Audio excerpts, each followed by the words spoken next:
Hey everybody, this is Jay, and this is the last devotional that I'm going to do about the passage of Scripture, Psalm 27, and then I'm going to move on from that. So today we are going to be talking about, on the topic of boldness and courage, we are going to be talking about having boldness to wait on God.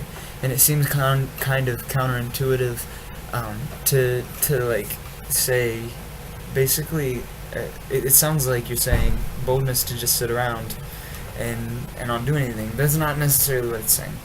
There's this old saying. It's not in the Bible. It says God can't move a parked car. And so a lot of times we just think, well, let's just start doing stuff and then God will just bless it. And I was talking to a friend today, and I was telling him, like, a lot of times we do, like Mark Hall from Casting Crowns said, we just kind of plan our own thing, and then we just say, Jesus, sprinkle some magic Jesus dust on the stuff that we do. And so I want to talk about waiting on God to give you direction, and because a lot of us are in positions in our lives, and a lot of us are in situations where we are just waiting, and it kind of seems like we're not going anywhere. So going back to Psalms 27, I just want to read you this from verses 4 through 6 and then from 14. And it says, "One thing I ask from the Lord, this only do I seek, that I may dwell in the house of the Lord all the days of my life, to gaze on the beauty of the Lord and to seek him in his temple. For in the day of trouble he will keep me safe in his dwelling. He will hide me in the shelter of his sacred tent and set me high upon a rock. Then my head will be exalted above the enemies who surrounded me. At his sacred tent I will sacrifice with shouts of joy. I will sing and make music to the Lord." And then down here in verse 14, it's a command. It says, "Wait for the Lord." It says, "Be strong and take heart and wait for the Lord." One translation says, "Be filled with courage." So when I read that, I saw courage, and I was like, wow, this really pertains to what we're talking about. And so a lot of times when we think wait, we hear that word in the Bible, we automatically go to Isaiah 40:31, and it's a really good verse. It says, "Those that wait upon the Lord will mount up on wings like eagles. They will run and not grow weary. They will walk and not faint." And that's truth. There's biblical truth in it, and it's great to have that. But at the same time, like, sometimes that just kind of sounds like a far off thing that Christians say, and it's just like, why? What does that mean specifically? So I want to take a look at a place where the church was told to wait, because it is a hard thing for us to do. It's a hard thing for us to realize, like, God might want us to wait.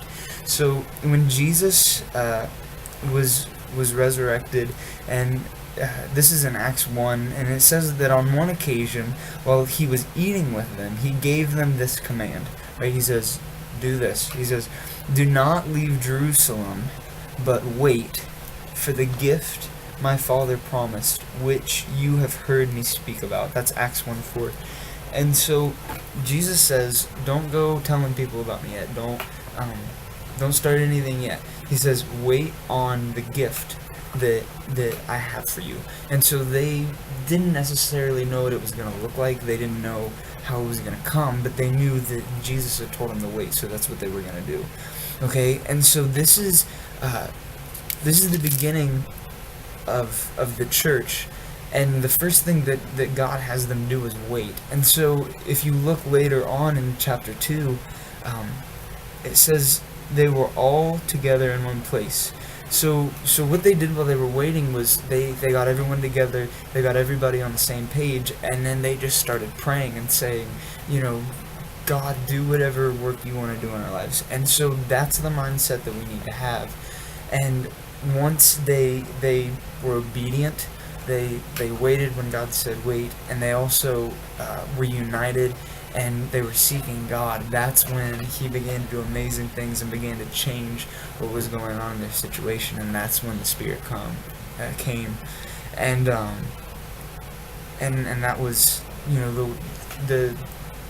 the culmination of God telling them to do something and them being obedient in it.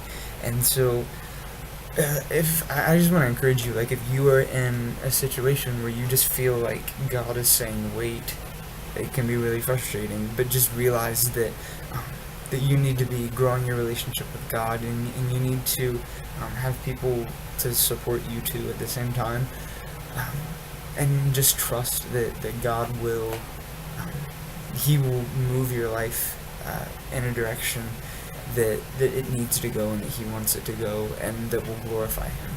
So that is all I've got on that, and next week we'll be moving on to something new and exciting, and I'm really excited about that too. So stay tuned. Next week, Wednesday, probably there will be another video up. So I will see you then.